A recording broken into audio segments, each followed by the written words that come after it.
Sir. Okay sir. Start చేయండి sir. నమస్తే అండి. నా పేరు గోపాలకృష్ణమూర్తి. నేను చిత్తూరులో ఒక స్కూల్ రన్ చేస్తున్నాను. యాక్చువల్గా మెడిటేషన్ అనేది 2007 వరకు కూడా నాకు ఐడియా లేదు.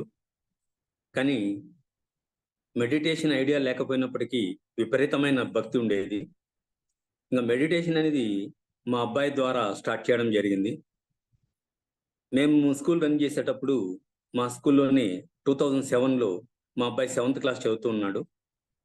అప్పుడు ఒక టీచర్ మురళీ మోహన్ అనే టీచర్ వాళ్ళకి సబ్జెక్ట్తో పాటు ఈ ప్లాస్టిక్ వాడద్దండి, చెట్లు నాటండి, అలా మంచి మాటలు చెప్తూ మెడిటేషన్ గురించి కూడా చెప్పడం జరిగింది. అప్పుడు మా అబ్బాయి మెడిటేషన్ గురించి నేను నేర్చుకోవాలి అని నన్ను అడిగినప్పుడు నాకు పెద్దగా అవగాహన లేకపోయినప్పటికీ చిత్తూరులో మాస్టర్ సివివి, రామచంద్ర మిషన్ అనే 2 మెడిటేషన్ సెంటర్స్ ఉన్నాయి. అందులో రామచంద్ర మిషన్లో ఎక్కువ మంది నాకు తెలిసిన వాళ్ళు ఉండటం చేత అక్కడికి తీసుకెళ్ళాను. అయితే చిన్నపిల్లల్ని మేము అలో చేయము, పెద్దవాళ్ళకి మాత్రమే చెప్తామన్నారు. ఒక 2-3 సార్లు వెళ్ళాను. ఆ తర్వాత నాకు ఇంట్రెస్ట్ లేకుండా మానుకునేసాను. ఆ తర్వాత బిజీ షెడ్యూల్లో నేను దాని గురించి పట్టించుకోలేదు. ఇంకా అబ్బాయి నాతో పెట్టుకుంటే కుదరదని చెప్పి తనకు తానుగానే ఈ పక్క ఆ పక్క వీళ్ళను వాళ్ళను ఎంక్వైరీ చేసుకుంటూ ఉంటే మా స్కూల్కి అత్యంత సమీపంలో పిరమిడ్ కేర్ సెంటర్ ఒకటి ఉంది. అక్కడికి వెళ్ళడం, వాళ్ళను మెడిటేషన్ గురించి అడగడం, వాళ్ళు కూర్చోబెట్టడం. అప్పుడు మా అబ్బాయి వయసు 7th క్లాస్ అంటే దాదాపు 12 సంవత్సరాల వయసు ఉంటుంది. అప్పుడు వాళ్ళు మెడిటేషన్ కూర్చోబెట్టి మెడిటేషన్ గురించి చెప్పడం జరిగింది. అతను ఒక 10 నిమిషాలు మెడిటేషన్ చేశాడు. అలా ఒక రోజు అయింది, 2 రోజులు అయింది. 3వ రోజు తనకు విపరీతంగా బాడీ పెయిన్స్ అనేది ఎక్కువ వచ్చేసినాయి. జనరల్గా బాబు ఎక్కడికైనా ఆడుకోవడానికి వెళ్ళినప్పుడు అలా బాడీ పెయిన్స్ ఎక్కువగా వచ్చేది. అప్పుడు మేము డాక్టర్ని కన్సల్ట్ చేస్తే వయసు పెరిగే కొద్దీ అవన్నీ ఆటోమేటిక్గా తగ్గిపోతాయని చెప్పారు. అలాంటి పెయిన్స్ విపరీతంగా రావడం జరిగింది. అప్పుడు అబ్బాయి అసలు నాకు మెడిటేషన్ వద్దు, ఏమొద్దు, ఈ నొప్పులు నేను భరించలేకపోతున్నాను అని అనుకుంటున్న సందర్భంలో గౌతమ బుద్ధుడు ప్రత్యక్షమై, నువ్వు ఈ నొప్పులన్నీ తాత్కాలికమే, నువ్వు కళ్ళు తెరవద్దు, అలాగే ఉండు అని చెప్పడం, ఫ్రాక్షన్ ఆఫ్ సెకండ్స్లో ఆ నొప్పులన్నీ తగ్గిపోవడం, ఆ తర్వాత డైలీ ఒక్కొక్క మెసేజ్ ఇవ్వడం, కరెక్ట్గా 100 రోజుల తర్వాత నీకు నాకు ఉన్న సంబంధం ఏంటి, నేను నీకు మాత్రమే ఎందుకు దీని గురించి ఈ మెసేజెస్ ఇవ్వాలి అనే విషయాన్ని 100 రోజుల తర్వాత చెప్పడం జరిగింది. అంటే గౌతమ బుద్ధుడు తన రాజ్యాన్ని, భార్యాబిడ్డలను అందరినీ వదిలేసి బోధి వృక్షం కింద కూర్చుని తపస్సు చేసుకోవడానికి వెళ్ళినప్పుడు ఆ ప్రాంగణం మొత్తానికి మా అబ్బాయి రాజు. ఆ సందర్భంలో ఆ గౌతమ బుద్ధునికి దగ్గరుండి అనేక సేవలు చేశాడు కాబట్టి ఆ సేవలకు సంతృప్తి చెందిన గౌతమ బుద్ధుడు ఒకానొక కాలంలో నా అంశంలో నువ్వు పుడతావు, నువ్వే నేను, నేనే నువ్వు అనే ఒక టైటిల్ రావటం, గౌతమ బుద్ధుల్లో నుంచి ఒక జ్యోతి బాబులోకి, బాబులో నుంచి ఒక జ్యోతి గౌతమ బుద్ధుల్లోకి పోవడం జరిగింది. కాబట్టి నువ్వు నాకు సేవ చేసిన దానికి ప్రతిఫలంగా నేను సద్బుద్ధ అని బిరుదిస్తున్నాను. మీ డాడీ వాళ్ళు పెట్టిన పేరు వల్ల ఆ అబ్బాయి పేరు లోహిత్ కుమార్. అంటే బాహ్య ప్రపంచంలో లోహిత్ కుమార్ అనే పేరుతో ఈ ప్రపంచమంతా నువ్వు తిరగచ్చు. కానీ సద్బుద్ధ అనే పేరుతో నువ్వు ఏ లోకాలనైనా దర్శించి ఆ లోకాల్లో మాస్టర్స్ అందరినీ చూసి వాళ్ళ దగ్గర నుంచి మెసేజెస్ తీసుకునే అవకాశం కూడా కల్పించబడుతుంది అని చెప్పడం జరిగింది. ఆ విధంగా బాబు మెడిటేషన్లోకి రావడం ద్వారా బాబు నుంచి మేము మెడిటేషన్లోకి రావడం జరిగింది. అయితే మేము మెడిటేషన్లోకి వచ్చిన వెంటనే ఇమీడియట్గా పత్రిజీ గారు ప్రోగ్రామ్ ఒకటి చిత్తూరులో అరేంజ్ చేయాలని చెప్పారు. పత్రిజీ గారు ప్రోగ్రాం అంటే పిరమిడ్ కేర్ సెంటర్ దాదాపు మేము 2007లో ఎంటర్ అయినప్పుడు దానికి ముందుగా ఒక 10-15 సంవత్సరాలుగా ఉన్నప్పటికీ 50 అడుగుల దూరంలో ఉన్న మాకే తెలియటం లేదంటే అది ఏమాత్రం అక్కడ దాని గురించి ప్రచారంలో ఉందో మనం తెలుసుకోవచ్చు. అంటే ఎవరికి పెద్దగా దానిపైన అవగాహన లేదు, అసలు దాని గురించి ఎవరికి తెలియదు. అటువంటి సందర్భంలో పత్రిజీ ప్రోగ్రాం అరేంజ్ చేయాలని చెప్పి వాళ్ళు ఆ బాధ్యత నాకు అప్పగించినప్పుడు కరెక్ట్గా పాంప్లెట్స్ అన్ని ప్రింట్ చేశాం. ఇంకొక వారం రోజుల్లో పత్రిజీ ప్రోగ్రాం ఉంది అనుకున్నప్పుడు కరెక్ట్గా సడన్గా నాకు బ్యాక్ పెయిన్ ఎక్కువైపోయింది. ఒక్క అడుగు కూడా నడవలేకుండా పోయాను.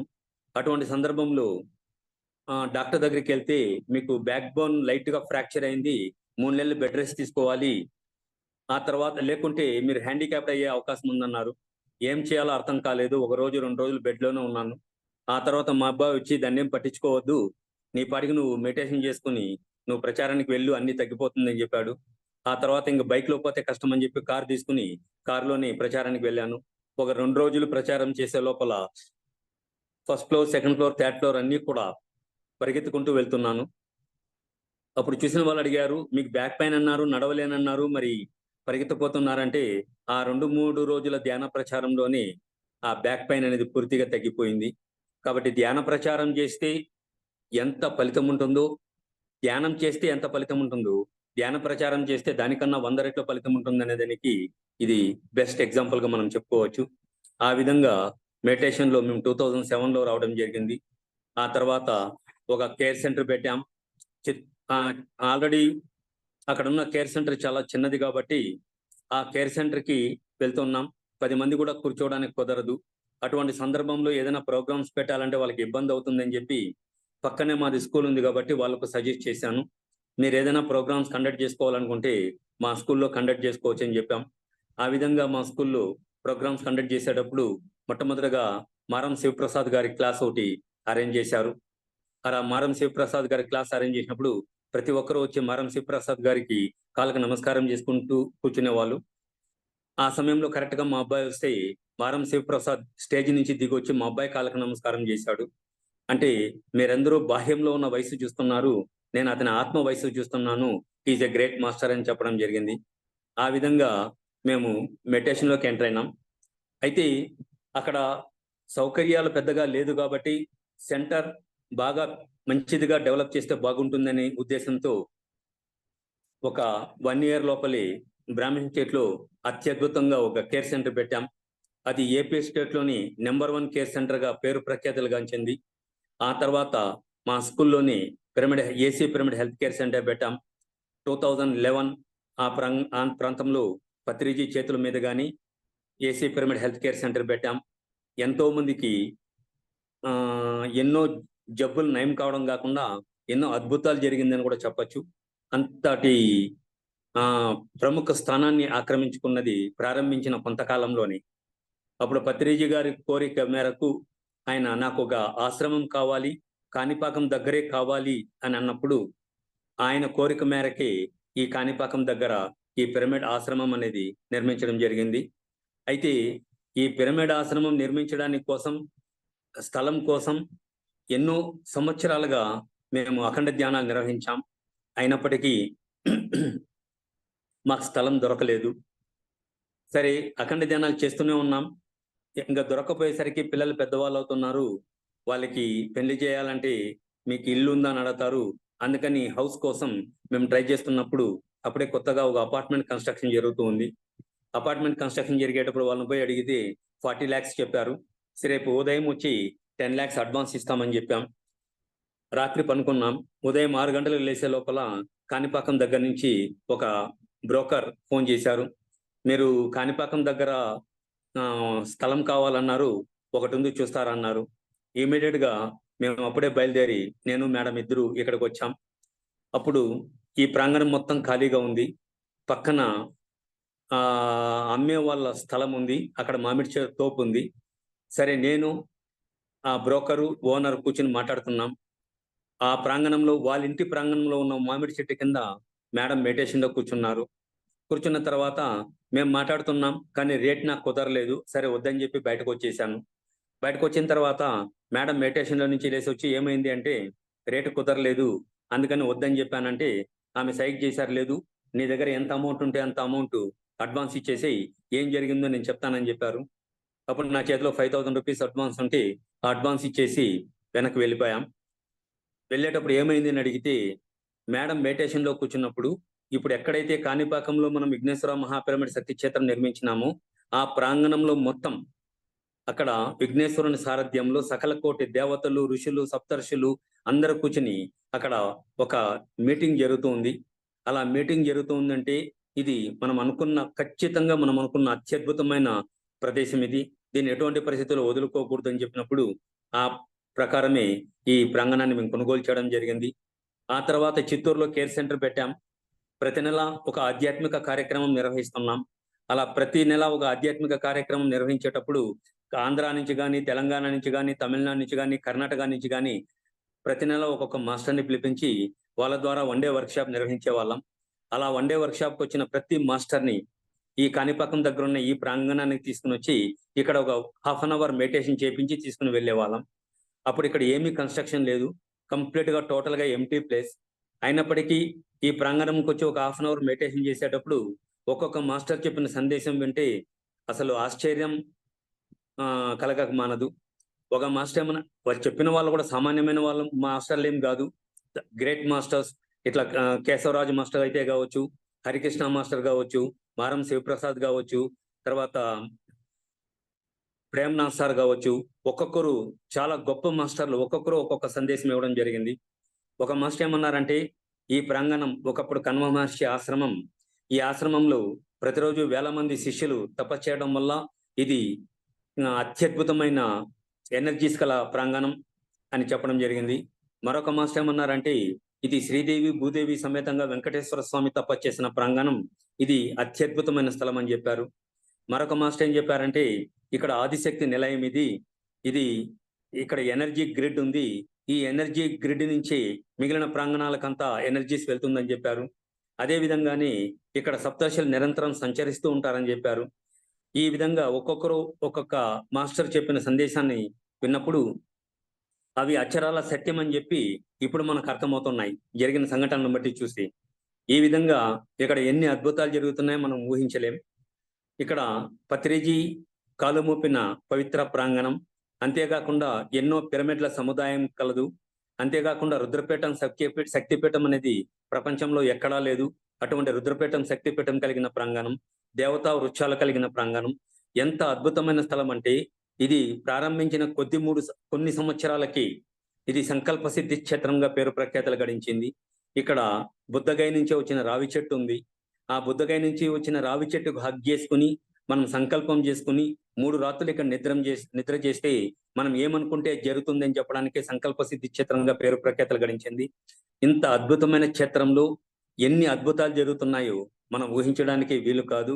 అంతటి అద్భుత క్షేత్రం ఇది ప్రజలకు అంకితం చేయడానికి పత్రిజీ మా ద్వారా మాకు సంకల్పించినప్పుడు మా ద్వారా జరగడం మాకు ఆనందదాయకంగా ఉంది.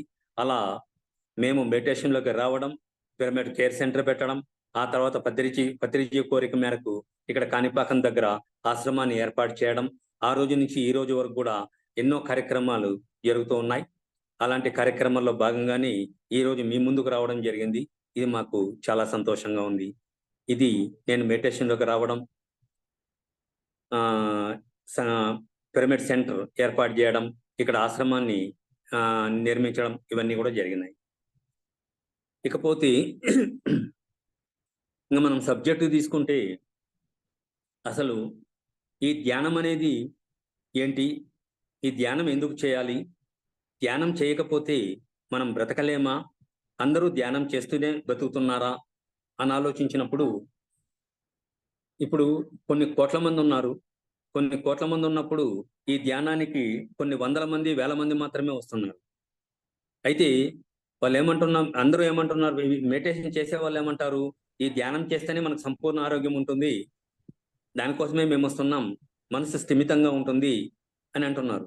మరి ధ్యానం చేయని వాళ్ళకి సంపూర్ణ ఆరోగ్యం లభించటం లేదా, మనసు స్థిమితంగా లేదా అని అనుకున్నప్పుడు ఖచ్చితంగా ఉంటుంది. కాకుంటే మనం ఎందుకు ధ్యానం చేస్తున్నాం అనేది మొట్టమొదటిగా తెలుసుకోవాలనుకుంటే, అసలు నేనెవరు, నేనెందుకు జన్మ తీసుకున్నాను, ఈ జన్మలో నా కర్తవ్యం ఏమిటి అని తెలుసుకోవడం కోసమే మనం ధ్యానం చేయాలి. ఎన్నో జన్మలు ఉన్నాయి. ఖనిజ జన్మ ఉంది, వృక్ష జన్మ ఉంది, జంతు జన్మ ఉంది, మానవ జన్మ ఉంది, దైవ జన్మ ఉన్నాయి. అన్ని జన్మల్లో కన్నా అత్యుత్తమమైన జన్మ మానవ జన్మ. అయితే ఈ మానవ జన్మ మనం తీసుకున్నప్పుడు మనం ఎందుకు జన్మ తీసుకున్నాం, ప్రతి దానికి ఒక పర్పస్ ఉంటుంది. ఇప్పుడు మనం కంప్యూటర్ సెంటర్కి వెళ్తున్నామంటే దేనికోసం పోతున్నాం, కంప్యూటర్స్ నేర్చుకోవడానికి. ఒక టైప్ రైటింగ్ ఇన్స్టిట్యూట్ పోతున్నామంటే దేనికి పోతున్నాం, టైప్ రైటింగ్ నేర్చుకోవడానికి. ఒక మ్యూజిక్ సెంటర్కి పోతున్నాం, ఎందుకు పోతున్నామంటే మ్యూజిక్ నేర్చుకోవడానికి. ప్రతి ఒక్క ప్లేస్కు మనం వెళ్తున్నామంటే ఏదో ఒక పర్పస్ ఉంటుంది. ఆ పర్పస్ కంప్లీట్ అయిన తర్వాత మనం అక్కడికి వెళ్ళాం. ఇప్పుడు టైప్ రైటింగ్ నేర్చుకోవాలి, type writing lower higher English Telugu 4 అన్ని నేర్చుకునేసాం. ఇంకా నేర్చుకున్న తర్వాత మళ్ళీ మనం టైప్ రైటింగ్ సెంటర్ పోవాల్సిన అవసరం లేదు. ఆ విధంగా ఏదైతే మనకు తెలియదో ఆ తెలియని దాన్ని నేర్చుకోవడం కోసమే మనం అక్కడికి వెళ్తున్నాం. అదే విధంగా ఈ జన్మలో మనం ఏదో ఒకటి నేర్చుకోవడానికే మనం జన్మ తీసుకున్నాం. అది ఎందుకు జన్మ తీసుకున్నామని తెలుసుకోగలిగితే దాన్ని మనం అది నేర్చుకోగలిగితే తిరిగి మనం జన్మ తీసుకోవాల్సిన అవసరం అనేది ఉండదు. కాబట్టి మొట్టమొదటగా మనము ఎందుకు జన్మ తీసుకున్నాం, నేనెవరు అనే విషయాన్ని తెలుసుకోవడం కోసమే మనం ధ్యానం చేయాలి. అలా ధ్యానం చేయటం వల్ల తప్పనిసరిగా మనం ఎవరనే విషయాన్ని తెలుసుకోవచ్చు. తెలుసుకున్న తర్వాత మనం ఎందుకు జన్మ తీసుకున్నాం తెలుసుకోవచ్చు. మనం ఎందుకు జన్మ తీసుకున్నామో తెలుసుకున్న తర్వాత దాని ప్రకారంగానే మనం చేయగలిగితే 100% మనం జన్మలు లేకుండా చేసుకునే అవకాశం కూడా మనకు కలుగుతుంది. అయితే నారద మునీంద్రుడు ఏమన్నాడంటే బ్రహ్మదేవుని దగ్గరికి వెళ్ళి, తండ్రి ధ్యానం యొక్క విశిష్టతను గురించి నాకు చెప్పండి అని అడగడం. అలా అడిగినప్పుడు బ్రహ్మదేవుడు, నారద నువ్వు రోడ్లో వెళ్తూ ఉంటే ఒక చోట పెంట దిబ్బ ఉంటుంది. ఆ పెంట దిబ్బలో ఒక పేడ పురుగు ఉంటుంది. ఆ పేడ పురుగును చేతిలో తీసుకుని దాని చెవిలో అడుగు, ధ్యానం యొక్క విశిష్టత అంటే ఏంటి అని అడిగితే నీకు సమాధానం దొరుకుతుంది అంటాడు. నారదుడు అలాగే వెళ్తూ ఉంటాడు. ఒక చోట పెంట దిబ్బ ఉంటుంది. ఆ పెంట దిబ్బలో పేడ పురుగు ఉంటుంది. ఆ పేడ పురుగును చేతిలో తీసుకుని దాని చెవిలో ధ్యానం యొక్క విశిష్టత ఏమీ అడుగుతాడు. ఆ పేరు విన్న వెంటనే పేడ పురుగు చనిపోతుంది. ఆ విషయాన్ని నారదమునింద్రుడు బ్రహ్మదేవునికి చెప్తాడు. అలా చెప్పినప్పుడు బ్రహ్మదేవుడు, అయితే ఈసారి వెళ్తూ ఉంటే ఒక చెట్టు ఉంటుంది. చెట్టు పైన కొమ్మ ఉంటుంది. కొమ్మ పైన ఒక చిలక ఉంటుంది. ఆ చిలక అప్పుడే ప్రసవిస్తూ ఉంటుంది. ఆ పుట్టిన చిలక పిల్ల చెవిలో ధ్యానం యొక్క విశిష్టత అంటే ఏమీ అడుగు, నీకు సమాధానం దొరుకుతుంది అంటాడు. అలాగే వెళ్తూ ఉంటాడు. ఒక చెట్టు పైన కొమ్మ పైన చిలక ఉంటుంది. ఆ చిలక అప్పుడే ప్రసవిస్తూ ఉంటుంది. ఆ చిలక పిల్లని చేతిలో తీసుకుని దాని చెవిలో ధ్యానం యొక్క విశిష్టత ఏమీ అడుగుతాడు. అడిగిన వెంటనే ఆ చిలక పిల్ల కూడా చనిపోతుంది. ఆ విషయాన్ని నారదుడు బ్రహ్మదేవునికి చెప్తాడు. అయితే ఈసారి వెళ్తూ ఉంటే ఒక ఆవు ఉంటుంది. ఆవు అప్పుడే ప్రసవిస్తూ ఉంటుంది. ఆ దూడ చెవిలోకి వెళ్ళి ధ్యానం యొక్క విశిష్టత ఏమీ అడుగు, నీకు సమాధానం దొరుకుతుంది అంటాడు. అలాగే వెళ్తూ ఉంటాడు. వెళ్తూ ఉంటే ఒక చోట ఆవు ఉంటుంది. ఆవు ప్రసవిస్తూ ఉంటుంది. ఆ దూడ చెవిలో ధ్యానం యొక్క విశిష్టత ఏమీ అడుగుతాడు. అడిగిన వెంటనే ఆ దూడ పిల్ల కూడా చనిపోతుంది. ఈ విషయాన్ని బ్రహ్మదేవునికి చెప్పి, ఏం తండ్రి, నేను అడిగిందేంటి, నువ్వు చెప్పిందేంటి, జరిగేదేంటి, నేను ధ్యానం యొక్క విశిష్టతను గురించి అడుగుతూ ఉంటే నువ్వు వీళ్ళని కలువు వాళ్ళని కలువు అంటున్నావు, వాళ్ళందరూ చనిపోతున్నారంటే, లేదు లేదు ఖచ్చితంగా ఈసారి నీకు సమాధానం దొరుకుతుంది. నువ్వు వెళ్తూ ఉంటే ఒక మహారాణి ప్రసవిస్తూ ఉంటుంది. ఆ మహారాణి కడుపులో పుట్టే బిడ్డని చెవిలో ధ్యానం యొక్క విశిష్టతను గురించి అడుగు, నీకు సమాధానం దొరుకుతుంది అంటాడు. అలాగే వెళ్తూ ఉంటాడు. వెళ్తూ ఉంటే ఒక చోట మహారాణి ప్రసవిస్తూ ఉంటుంది. మగ శిశువును ప్రసవిస్తుంది. ఆ మగ శిశువు చెవిలోకి వెళ్ళి ధ్యానం యొక్క విశిష్టత ఏమీ అడుగుతాడు. అడిగిన వెంటనే ఆ బిడ్డ పక్కపక్క నవ్వుతూ, నారదా ఇంకా నీకు అర్థం కాలేదా, మొట్టమొదటిగా నువ్వు పేడ పురుగు దగ్గరకు వచ్చావు, అప్పుడు నేను పేడ పురుగుగా పుట్టాను. ధ్యానం యొక్క విశిష్టత ఏమీ అడిగిన వెంటనే ఆ పేరు విన్న వెంటనే నేను గత జన్మల్లో చేసిన కర్మలన్నీ దగ్ధమై ఆ పేడ పురుగు జన్మ నుంచి నేను చిలక పిల్లగా పుట్టాను. అక్కడ నువ్వు ధ్యానం యొక్క విశిష్టతని అడిగావు. ఆ పేరు విన్న వెంటనే చిలక జన్మ పోయి నేను దూడగా జన్మించాను. అక్కడ ధ్యానం యొక్క విశిష్టత అని విన్న వెంటనే ఇప్పుడు దూడ జన్మ పోయి అత్యంత పవిత్రమైన మానవ జన్మ తీసుకున్నాను.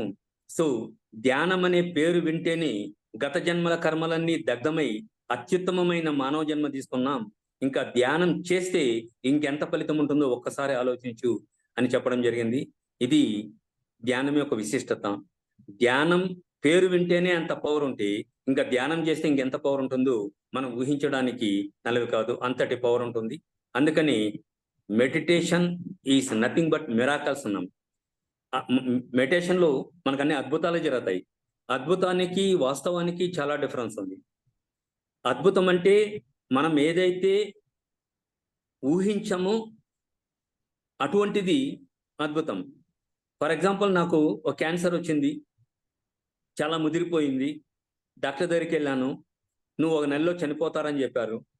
1 నెలలో చనిపోతారని చెప్పినప్పుడు 1 నెలలో చనిపోవచ్చు, 2 నెలల్లో చనిపోవచ్చు, 3 నెలల్లో చనిపోవచ్చు.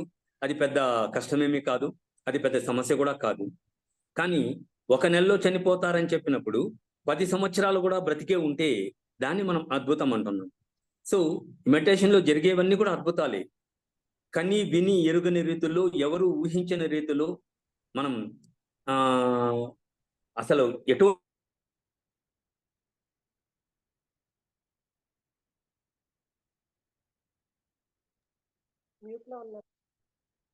సార్ మీ వీడియో స్ట్రక్ అయింది సార్.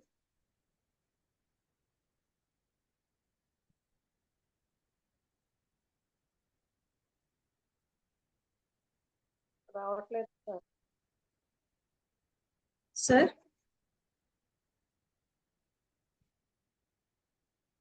వీటిలోకి వెళ్ళిపోయారు మేడం.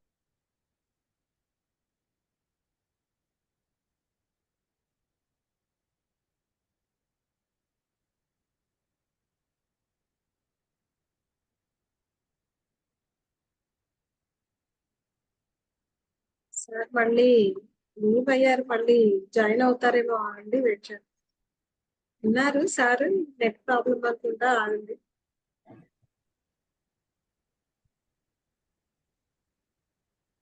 సుష్మా గారు నాది సార్? వీడియో రావట్లేదు. సుష్మా గారు చెప్పండి. Sorry for the interruption. Sir continue చేయండి సార్. మీ ఇప్పుడు వీడియో రావట్లేదు సార్. సై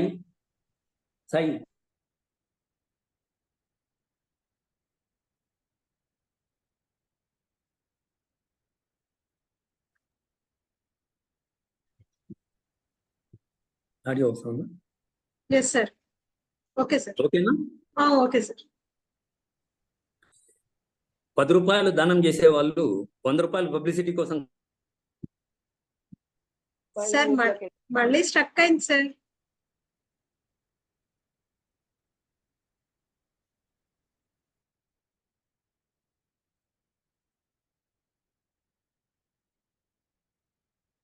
సార్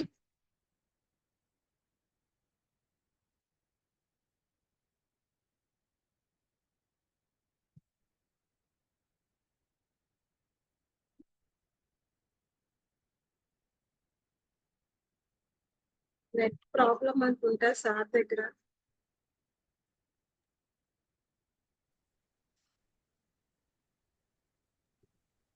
ఫోన్ చేయండి, లేకపోతే ఇంటికి వస్తారు. నెట్ ప్రాబ్లం అనుకుంటా.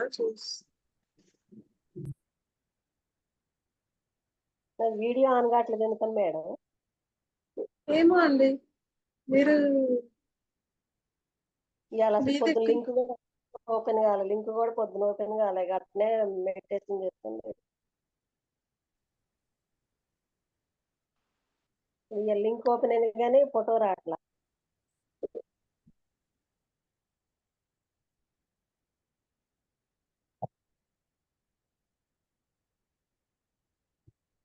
హలో సార్,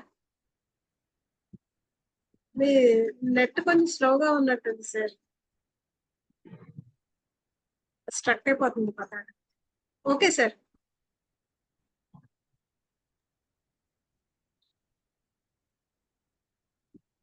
కంటిన్యూ చేయండి. ఒక కోటీశ్వరుడు రకరకాల వ్యాపారాలు చేస్తున్నాడు, బాగా లాభాలు సంపాదిస్తున్నాడు. సంపాదించిన దాంతో 25% దాన ధర్మాలు చేస్తున్నాడు. అడిగిన వాళ్ళకు లేదనకుండా దాన ధర్మాలు చేస్తున్నాడు. అలా మంచి పేరు సంపాదించుకున్న తర్వాత కొంతకాలం తర్వాత అతను చనిపోయాడు. చనిపోయిన తర్వాత 2 దేవదూతలు ఆ కోటీశ్వరుని తీసుకుని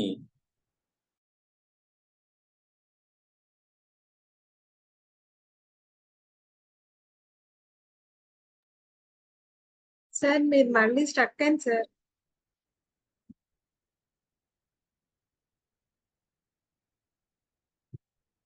అక్కడ అసలు సిగ్నల్స్ లేవండి. మాకు కూడా, మేము అక్కడికి వెళ్ళాం కదా, అక్కడ అసలు సిగ్నల్స్ లేవు.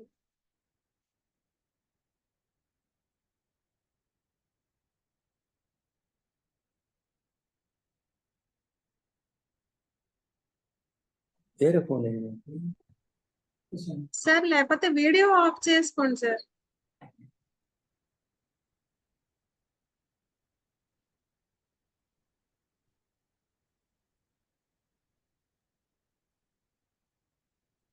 Hello, sir. ఓకేనా మేడం? ఓకే సార్, చెప్పండి సార్. నేను ఎంతో దాన ధర్మాలు చేశాను కాబట్టి నన్ను యమలోకాన్ని తీసుకోవడం ఏంటి? నేను ఖచ్చితంగా స్వర్గలోకంలోనే ఉండాలి. మీరు పొరబడి వచ్చుంటారు, దయచేసి ఒకసారి చెక్ చేసుకోండి. నా పేరు బదులు వేరే వాళ్ళని తీసుకుపోయే బదులు నా దగ్గరకు వచ్చి ఉంటారంటే, లేదు లేదు మేము వెరిఫై చేశాం, నిన్నే తీసుకుపోవాలి అని చెప్తారు. ఎంత చెప్పినా వినడు, ఆర్గ్యుమెంట్ చేస్తాడు. ఎంత ఆర్గ్యుమెంట్ చేసినా కూడా అతను ఒకటే చెప్తాడు, నేను ఎంతో దాన ధర్మాలు చేశాను, నేను యమలోకానికి వచ్చే ప్రసక్తే లేదు, నేను ఖచ్చితంగా స్వర్గలోకంలోనే ఉండాలంటారు. వాస్తవానికైతే నువ్వు స్వర్గలోకంలోనే ఉండాలి, నువ్వు దాన ధర్మాలు విపరీతంగా చేశావు, అయితే దాంతో కొన్ని లోపాలు ఉండటం వల్ల నువ్వు ఇప్పుడు నరకానికి తీసుకుపోవాల్సి వచ్చింది అంటాడు. నేను నాలో ఉన్న లోపాలు ఏంటి అంటే, నువ్వు ఎంతో దాన ధర్మాలు చేశావు, అడిగిన వాళ్ళకంతా లేదనకుండా ఇచ్చావు, కాకుంటే వాళ్ళు అడిగిన వెంటనే నువ్వు దాన ధర్మాలు చేయలేదు, వాళ్ళను 1కి 10 సార్లు తిప్పించి విసిగి వేసారి చేసి వాళ్ళు బాధపడేటట్లు చేసిన తర్వాత నువ్వు దాన ధర్మాలు చేశావు. అడిగిన వెంటనే ఎవరికి నువ్వు దాన ధర్మాలు చేయలేదు, ఎన్నోసార్లు తిప్పించుకున్నావు, ఎంతో బాధ పెట్టావు, ఆ తర్వాత దాన ధర్మాలు చేశావు. అలా చేయటం వల్ల నువ్వు చేసిన పుణ్యంలో 1/4 వంతు వెళ్ళిపోయింది అంటారు. అయితే ఇంకా 3/4 వంతు ఉంది కదా అంటాడు. కరెక్టే. అయితే మిగతా వాటిలో ఏం చేస్తారంటే, అడిగిన వాళ్లకు అడగని వాళ్లకు ప్రతి ఒక్క సందర్భంలో ప్రతి ఒక్కరికి నేను వాడికి దానం చేశాను, నేను వీని కింద దానం చేశాను అని అడిగిన అడగకపోయినా ప్రతి ఒక్కరికి కల్పించుకుని నువ్వే చెప్పి నువ్వు గొప్పలకు పోయి నేను ఇంత దానం చేశాను ఇంత దానం చేశాను అందరికీ చెప్పుకోవటం వల్ల 1/4 వంతు పుణ్యం వెళ్ళిపోయింది అంటారు. అంతేకాకుండా ఇంకొక 1/4 వంతు ఎందుకు పోయిందంటే, నువ్వు ఎవరికైతే దానం చేస్తున్నావో వాళ్ళని కంపల్సరిగా ఫోర్స్ చేయించి వాళ్ళ దగ్గర మీటింగ్స్ పెట్టించి వాళ్ళ దగ్గర బ్యానర్లు పెట్టించి వాళ్ళ దగ్గర సన్మానాలు చేయించుకుంటున్నావు. నాకు కంపల్సరిగా సన్మానం చేయాలి, నువ్వు కంపల్సరిగా మీటింగ్ పెట్టాలి, కంపల్సరిగా బ్యానర్లు పెట్టాలి, ప్రతి ఒక్క చోట నాకు పబ్లిసిటీ చేయాలి అని నువ్వు ఆడంబరాలకు పోవటం వల్ల 1/4 వంతు పుణ్యం వెళ్ళిపోయింది. ఒకటి, రకరకాలుగా తిప్పించుకుని వాళ్ళని వేధించడం వల్ల 1/4 వంతు పోయింది. తర్వాత అడిగినా అడగకపోయినా ప్రతి ఒక్కరికి గొప్పగా చెప్పుకోవటం వల్ల 1/4 వంతు పోయింది. ఆ తర్వాత ప్రతి ఒక్కరి చేత సన్మానాలు చేయించుకోవడం, వాళ్ళని బలవంతంగా వాళ్ళ దగ్గర పబ్లిసిటీ చేయించుకోవడం వల్ల 1/4 వంతు పోయింది. సో నువ్వు చేసిన పుణ్యంలో 3/4 వంతు పుణ్యం వెళ్ళిపోయింది కాబట్టి ఇంకా 1/4 వంతు పుణ్యం మాత్రమే మిగిలింది. ఆ 1/4 వంతు పుణ్యం ఇప్పటి వరకు నువ్వు స్వర్గలోకంలో అనుభవించావు కాబట్టి మిగిలింది నువ్వు నరకలోకంలో అనుభవించాలని చెప్పి అని యమలోకానికి తీసుకుపోవాలని చెప్పి వాళ్ళని యమలోకానికి తీసుకుపోతారు. కాబట్టి మనం దాన ధర్మాలు చేసేటప్పుడు ఎటువంటి పరిస్థితుల్లో ఇవ్వాలి అనుకున్నప్పుడు 10 సార్లు తిప్పించకుండా ఇవ్వాలి. అంతేకాకుండా మనం చేసిన సహాయం ఎవ్వరికీ చెప్పాల్సిన అవసరం లేదు. మనం చేసిన సహాయానికి కృతజ్ఞతగా మనం వాళ్ళ దగ్గర సన్మానాలు చేయించుకోవాల్సిన అవసరం లేదు. అందుకని కుడి చేతిలో చేసే సహాయం ఎడమ చేతికి కూడా తెలియకూడదు అంటారు. దాన్నే గుప్తదానం అంటారు. అలా మనం చేసే గుప్తదానం వల్లనే మనకు ఫలితం ఉంటుందే తప్ప లేకుంటే మనం ఎంత దానం చేసినా అది బుడిదిలో పోసిన పన్నీరే అవుతుంది. గుడికి వెళ్తాం, గుడి బయట భిక్షగాడు ఉంటాడు, అతని దగ్గర చెప్పులు వదిలేసి లోపలికి వెళ్ళి వచ్చి 2 రూపాయలు వేస్తాం. మనం అనుకుంటాం 2 రూపాయలు దానం చేశామని. మనం 2 రూపాయలు దానం చేయలేదు. నీ చెప్పులకు కాపలా ఉన్నందుకు 2 రూపాయలు ఇచ్చావు, అంతేగాని దాని దానం అనిపించుకోదు. కాబట్టి ఎటువంటి ప్రతిఫలాన్ని ఆశించకుండా చేసినప్పుడే మనకు పుణ్యం వస్తుందే తప్ప మనం ప్రతిఫలాన్ని ఆశించినామంటే 100% మనకు ప్రతిఫలం పుణ్యం అనేది రాదు. కాబట్టి మనం ఏదైనా మంచి చేసుకుంటూ పోతే మన మనసును భగవంతుడే స్వీకరిస్తాడని చెప్పడానికి చాలా ఉదాహరణలు ఉన్నాయి. మనం భగవంతుని అడగాల్సిన అవసరం లేదు. మన పని మనం కల్మషం లేకుండా మనం చేసుకుంటూ పోతే, మనం నిజంగా సేవ చేస్తుంటే మన సేవకు మెచ్చి భగవంతుడే మన దగ్గరికి రావడం జరుగుతుంది. అటువంటిది 2 ఎగ్జాంపుల్స్ ఉన్నాయి. అందులో డైరెక్ట్ గా ప్రత్యక్ష ఎగ్జాంపుల్ నాకు సంబంధించిందే ఒకటి ఉంది. ఇక్కడ మనం కాణిపాకం దగ్గర పిరమిడ్ హెల్త్ అండ్ ఇది ధ్యాన ఆశ్రమం పెట్టాం. ఇక్కడ దాదాపు 1 ఎకర్ ల్యాండ్ లో మనం ఆశ్రమంతో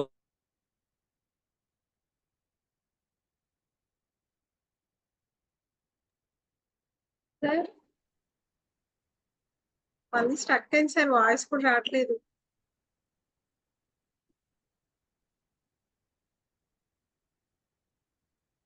చెట్లు అంటే చాలా ఇష్టం, ప్రకృతి అంటే చాలా ఇష్టం, పరమశివుడు అంటే ఇంకా ఇష్టం. సార్ ఇప్పుడు దాకా వాయిస్ రాలేదు సార్, మళ్ళీ చెప్పరా? ఇప్పుడు వినిపిస్తున్నా మేడం? వినిపిస్తుంది. ఇప్పుడు మనం ఎటువంటి ప్రతిఫలాన్ని ఆశించకుండా, కల్మషం లేకుండా మనం సేవ చేసుకుంటూ పోతే తప్పనిసరిగా ఆ భగవంతుడే మన కష్టాన్ని తెలుసుకుని మన దగ్గరకు వస్తాడని చెప్పడానికి కొన్ని ఎగ్జాంపుల్స్ ఉన్నాయి. అందులో నెంబర్ 1 నాకు సంబంధించింది. ఇక్కడ ఆశ్రమంలో చెట్లు ఉన్నాయి. ఇక్కడ వంట చేయడానికి ఒక ఆవిడ ఉంది. చెట్లకు నీళ్లు పోయడానికి ఒక అతను ఉన్నాడు. ఒకరోజు వాళ్ళిద్దరు కూడా లీవ్లో ఉన్నారు, రాలేదు. తర్వాత ఇక్కడ నేను మేడం వాళ్ళు ఉన్నాం. అక్కడ పిరమిడ్ గెస్ట్ హౌస్ లో ఒక 2-3 ఏజ్డ్ పర్సన్స్ ఉన్నారు. అయితే ఇన్ని చెట్లకు నీళ్లు ఎలా పట్టాలబ్బా, చాలా ఇబ్బందిగా ఉంటుంది, మోకాలు నొప్పి వస్తుంది. సరే, ఇంటి కాంపౌండ్ లోపల చెట్లకు నీళ్లు పట్టి ఆ తర్వాత 1 అవర్ గ్యాప్ ఇచ్చి బయట చెట్లకు నీళ్లు పడతాంలే అని అనుకున్నాం. వర్కర్స్ ఇద్దరు లేరు కాబట్టి గేట్ తాళాలు నా దగ్గరే ఉన్నాయి. మెయిన్ గేట్ తెరవాలంటే ఫస్ట్ మా ఇంటి గేట్ ఓపెన్ చేసి ఆ తర్వాత మెయిన్ గేట్ ఓపెన్ చేయాలి. ఉదయం 5 గంటలకు లేచి 4 గంటల నుంచి 6 గంటల వరకు మెడిటేషన్ చేసుకున్నాను. 6 గంటలకు లేచి కాంపౌండ్ లోపల ఉన్న చెట్లకు నీళ్లు పట్టాను. ఆ తర్వాత కొద్దిసేపు గ్యాప్ ఇచ్చి 7 గంటలకు మెయిన్ గేట్ ఓపెన్ చేద్దాము, ఇంకా బయట చెట్లకు నీళ్లు పట్టాలి కదా అని అనుకున్నాను. అనుకున్న తర్వాత మా ఇంటి గేట్ ఓపెన్ చేసి బయటకు అడుగు పెట్టే లోపల అన్ని చెట్లకు నీళ్లు పట్టేసి ఉన్నారు. ఎవరు నీళ్లు పట్టారో తెలియదు. నీళ్లు పట్టే అవకాశమే లేదు. ఎందుకంటే తాళాలు నా దగ్గర ఉన్నాయి. నేను తప్ప ఇంకెవరు నీళ్లు పట్టరు. అక్కడ వర్కర్స్ ఇద్దరు లేరు. ఎంత ఆలోచించినా నాకు అర్థం కావటం లేదు. ఒకవేళ మంచుకి ఏమన్నా అలా ఉందేమనుకుంటే, మంచుతో అయితే ఉంటే నేల మొత్తం ఉండాలి కానీ చెట్ల పాదుల వరకే ఉండదు. కాబట్టి పాదుల దగ్గర చూస్తే అప్పుడే ఫ్రెష్ గా నీళ్లు పట్టున్నారు. వెంటనే సీసీ కెమెరాలు ఆన్ చేసి చూశాను. సీసీ కెమెరాలో ఏదీ కనబడలేదు. ఆ తర్వాత సరే, మరుసటి రోజు ఆ పనిచేసే ఆవిడ వచ్చింది. ఆవిడ తేడా మాస్టరు. ఆవిడకి విషయం చెప్పాం. ఆవిడ అక్కడ తవ్వి చూసి, లేదు ఫ్రెష్ గా నీళ్లు పట్టున్నారు అని చెప్పి, సరే ఆమె మెడిటేషన్లో పోయి కూర్చునింది. మెడిటేషన్లో కూర్చుంటే ఒక వృద్ధ దంపతులు, ఒక ముసలాయన ముసలావిడ తలకు పాగా చుట్టుకుని చెట్లకు నిలబడుతున్నారు. ఆవిడ అడిగింది, ఇంతవరకు మిమ్మల్ని మేము చూడలేదు, ఎవరు మీరు, ఇక్కడ నిలబడుతున్నారంటే మమ్మల్ని తెలుసుకునేంత ధైర్యం నీకుందా అని అన్నారు. నా శరీరానికి లేకపోవచ్చు, కానీ నా ఆత్మకు ఉంది అని చెప్పడం జరిగింది. సరే, వెంటనే పార్వతీ పరమేశ్వరులు ప్రత్యక్షమైనారు. ఆ పార్వతీ పరమేశ్వరులు స్వయాన ఇక్కడికి వచ్చి అన్ని చెట్లకు నీళ్లు పట్టేసి ఆ తర్వాత మెర్కోబా పిరమిడ్ దగ్గర, అంటే బుద్ధగయ నుంచి తెచ్చిన రావి చెట్టు దగ్గర కూర్చుని వాళ్ళు ధ్యానంలో కూర్చోవడం జరిగింది. ఇది వాస్తవంగా 100% నిజంగా జరిగిన సంఘటన. అంటే నేను శివుణ్ణి ఎక్కువగా ఇష్టపడతాను, ప్రకృతిని ప్రేమిస్తాను, చెట్లకు నీళ్లు పడుతుంటాను. నాకు మోకాలు నొప్పి ఎక్కువగా ఉంది అని చెప్పి, వర్కర్స్ రాలేదని చెప్పి, నాకు ఇబ్బంది పెట్టకూడదని చెప్పి ఆ పార్వతీ పరమేశ్వరులే స్వయంగా వచ్చి చెట్లకు నీళ్లు పట్టారంటే ఇది మనసెరిగిన మాధవుడు, మనసెరిగిన మహాదేవుడు అని చెప్పడం జరుగుతుంది. కాబట్టి మనం అడక్కపోయినా మన కష్టాలను తెలుసుకుని వాళ్ళే మన దగ్గరకు వచ్చి మనకు సహాయం చేస్తుంటారు. ఇది రియల్ గా జరిగిన సంఘటన. అయితే మరొక సంఘటన 100% రియల్ గా జరిగిన మరొక సంఘటన ఉంది. మనసెరిగిన మాధవుడు అంటాం. పూరి జగన్నాథ్ ఆలయం సమీపంలో ఒక కృష్ణుని ఆలయం ఉంది. ఆ కృష్ణుని ఆలయంలో కృష్ణుని విగ్రహం నిల్చుకుని ఉంది. నిలువెత్తు, అంటే దాదాపు ఒక 8 అడుగులు 9 అడుగులు ఎత్తు ఉంటుంది. అలా విగ్రహం నిల్చుకుని ఉంటే ఒక బ్రాహ్మణుడు ప్రతిరోజు అభిషేకాలు, అర్చనలు, పూజలు చేస్తూ ఉన్నాడు. చాలా సంవత్సరాలుగా అతను పూజలు చేసి తన్మయత్వంతో మునిగిపోయాడు. అలా చేసే కొద్దీ వయసు పెరిగిపోయింది, ముసలితనం వచ్చేసింది. ముసలితనం వచ్చిన తర్వాత అతనికి గూని రావడం జరిగింది. గూని అంటే శరీరం వంగిపోయింది, ఎటువంటి పరిస్థితిలో పైకి లేవలేడు. అటువంటి సందర్భంలో ఇంకా నిల్చుకున్న కృష్ణుడికి అభిషేకాలు చేయడం కుదరదు.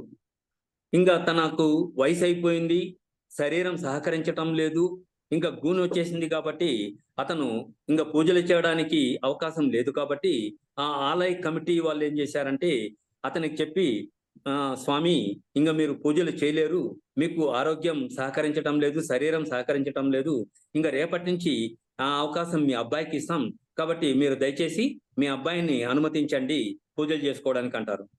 అప్పటి వరకు ఎన్నో సంవత్సరాలుగా పూజలు చేసి భక్తి భావంతో మైమరిచిపోయిన అతను ఆ మాట వినేసరికి తట్టుకోలేకపోయాడు.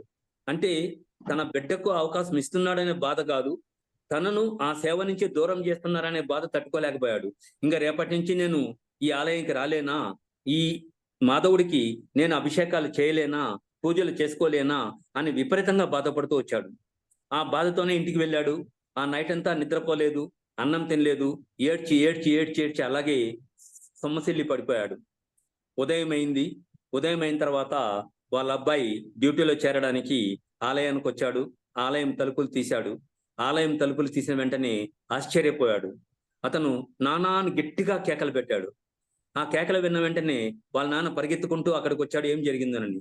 ఏం జరిగిందంటే ఆ నిల్చుకోనున్న కృష్ణుడు వాళ్ళ నాన్నకు అవకాశం కల్పించడం కోసం కూర్చోవడం జరిగింది. అంటే ఆ విగ్రహం, నిల్చుకోనున్న విగ్రహం కూర్చోవడం జరిగింది. ఇది 100% నిజంగా జరిగిన సంఘటన. కాబట్టి మనసెరిగిన మాధవుడు అంటే ఆ బ్రాహ్మణోత్తముడు ఎన్నో సంవత్సరాలుగా సేవలు చేస్తూ ఇంకా తన శరీరం సహకరించటం లేదు, దానివల్ల సేవలు చేసుకునే అవకాశం ఉండదు అని చెప్పి ఎప్పుడైతే అనుకున్నారో, ఎప్పుడైతే ఆ కమిటీ వాళ్ళు అతను వద్దని చెప్పారు, అతను ఆ బాధను తట్టుకోలేకుండా అవస్థపడుతుంటే ఆ బాధను గుర్తిరిగి ఆ మాధవుడే నిల్చుకోనున్నవాడు కూర్చోవడం జరిగింది. ఇటువంటి అవకాశాలు ఎంతో పుణ్యం చేసుకుని ఉంటే తప్ప జరగదని చెప్తున్నాం. కాబట్టి మనం చేసే సేవలు నిష్కల్మషంగా ఉంటే ఖచ్చితంగా ఆ మాధవుడైనా ఏ భగవంతుడైనా మన దగ్గరికి వస్తారని చెప్పడానికి ఇది మరొక ఉదాహరణగా మనం చెప్పుకోవచ్చు. ఇంకొకటి ఏమంటే, తాను ఒకటి తలిస్తే దైవం ఒకటి తలుస్తుంది అంటారు.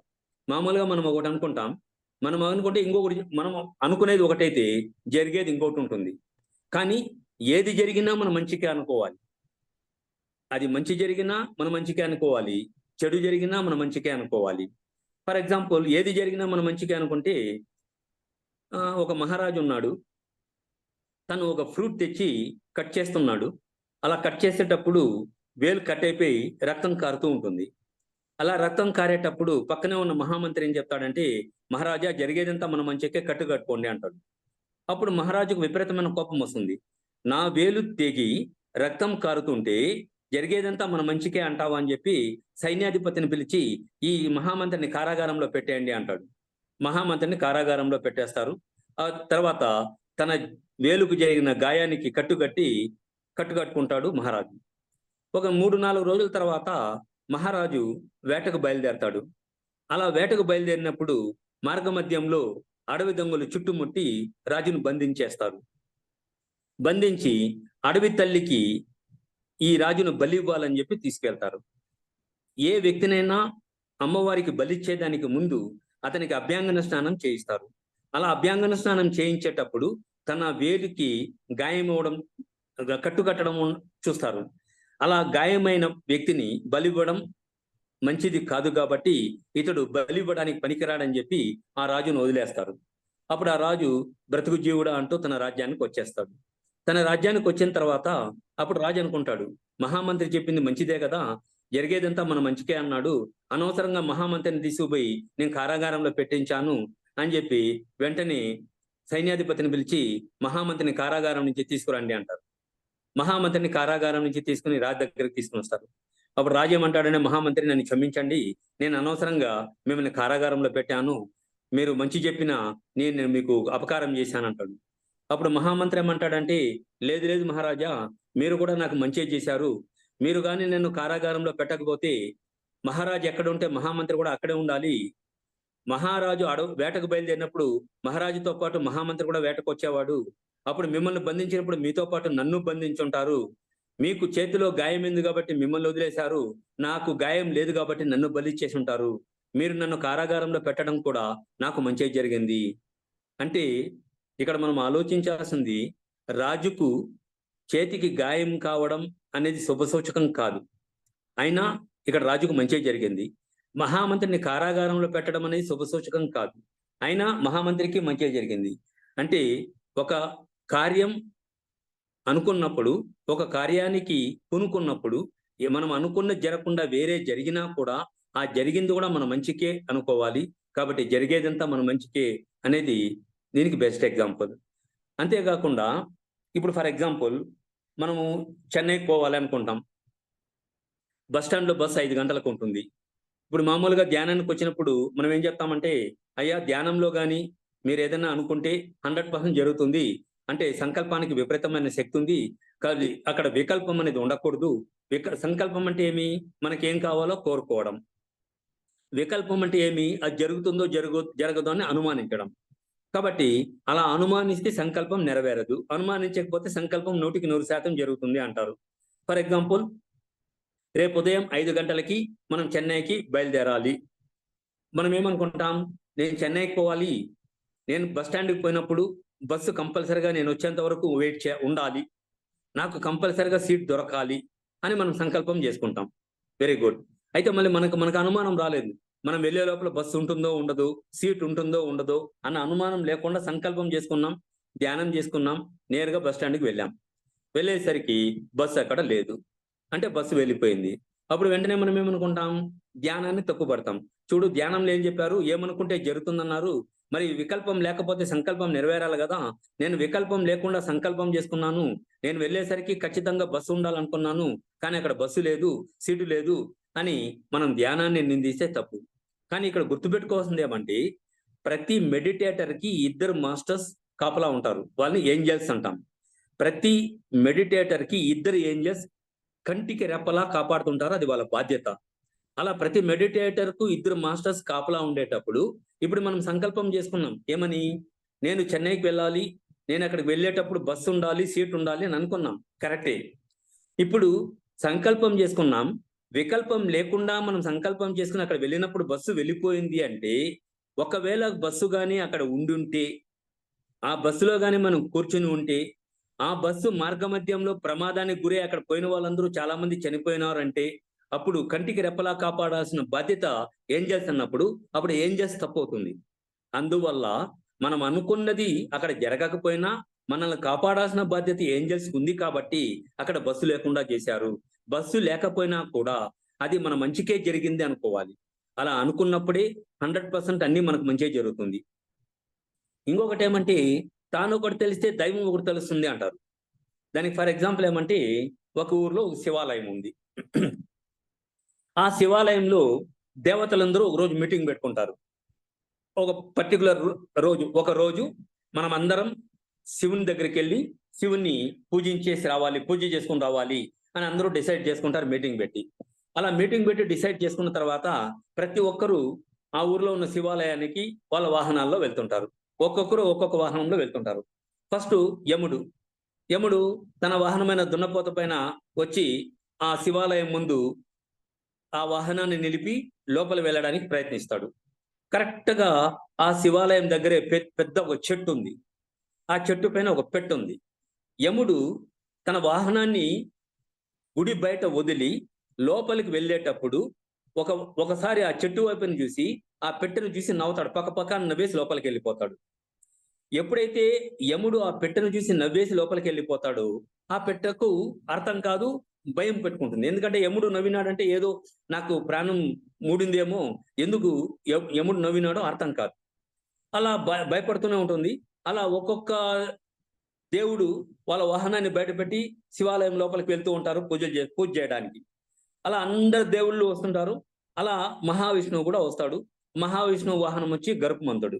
ఆ గరుత్మంతుడు వాహనం బయట పెట్టేసి వాళ్ళు మహావిష్ణువు లోపలికి వెళ్తాడు.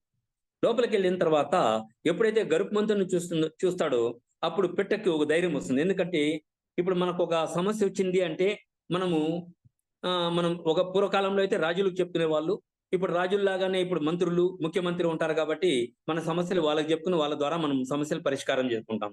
ఆ విధంగా ఇక్కడ పచ్చులకు రాజు వచ్చి గరుత్మంతుడు. అందులకు అప్పుడు ఆ పెట్టె ఏమనుకుంటుంది, వెంటనే గరుత్మంతుని చూసి గరుత్మంత, ఈ విధంగా యమధర్మరాజు వచ్చాడు, తన వాహనాన్ని బయటపెట్టి లోపలికి వెళ్ళేటప్పుడు నన్ను చూసి నవ్వేసిపోయినాడు, నాకు భయంగా ఉంది, నేనేమన్నా చనిపోతానేమో అని చెప్పి భయపడుతూ ఉంటుంది.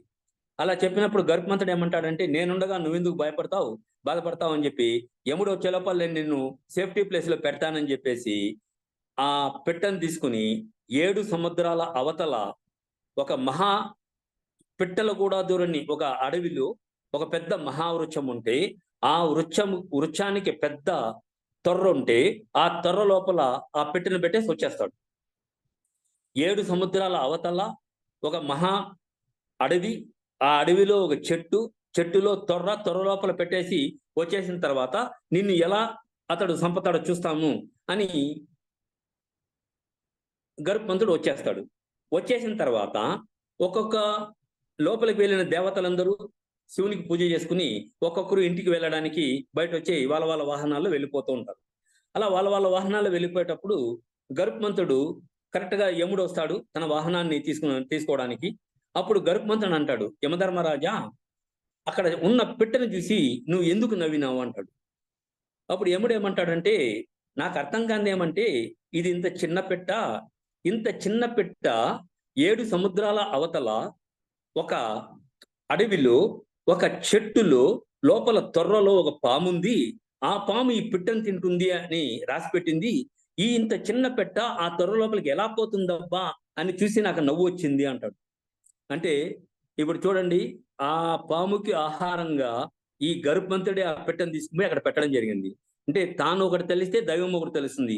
తానేమో ఆ పెట్టను కాపాడాలా అని అనుకున్నాడు, కానీ దైవ నిర్ణయం ప్రకారం నా పాముకు ఆహారంగా ఈ పెట్టని తనే తీసుకుపోయి పెట్టాల్సి వచ్చింది. కాబట్టి ఎప్పుడు కూడా మనం ఒకటి తెలిస్తే దైవం ఒకటి తెలుస్తుంది. దైవం ఏదైతే తెలుస్తుందో అదే జరుగుతుంది. కాబట్టి మనం ఏదైతే మంచిగా ఆలోచిస్తుంటామో అన్ని మంచిగానే జరుగుతాయి. కాబట్టి థాట్ పవర్ అనేది చాలా బ్రహ్మాండంగా పనిచేస్తుంది.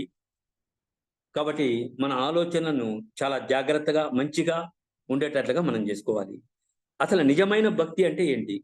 చాలా మంది నేను ఇంత చేస్తున్నాను, అది చేస్తున్నాను, ఇది చేస్తున్నాను, నేను విపరీతమైన భక్తి ఉంది, పుణ్యం ఉంది అని ఏదేదో రకరకాలుగా మనం అనుకుంటుంటాం. ఇప్పుడు మహారాజు ఏం చేస్తాడు, నేను ప్రజలందరినీ నా బిడ్డలాగా చూసుకుంటున్నాను, ఎంతో చేస్తున్నాను, నాకు మించిన భక్తుడు ఎవరున్నారని తను అనుకుంటాడు. అదేవిధంగా పూజారి ఏమనుకుంటాడు, నేను దేవుడికి ఎప్పుడూ ఆరాధన చేస్తున్నాను, పూజలు చేస్తున్నాను, తర్వాత అభిషేకాలు చేస్తున్నాను, అర్చనలు చేస్తున్నాను, నాకు మించిన భక్తుడు ఎవరున్నారని అనుకుంటారు.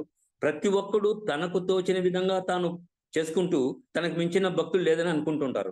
అయితే నిజమైన భక్తుడు ఎవరు మనం చూస్తాం. ఒక కాశీ విశ్వనాథన్ ఆలయం ఉంటుంది. ఆ కాశీ విశ్వనాథన్ ఆలయంలో ఒక అర్చకుడు పూజలు చేస్తూ ఉంటాడు, అభిషేకాలు చేస్తుంటాడు. అతనికి విపరీతమైన గర్వం.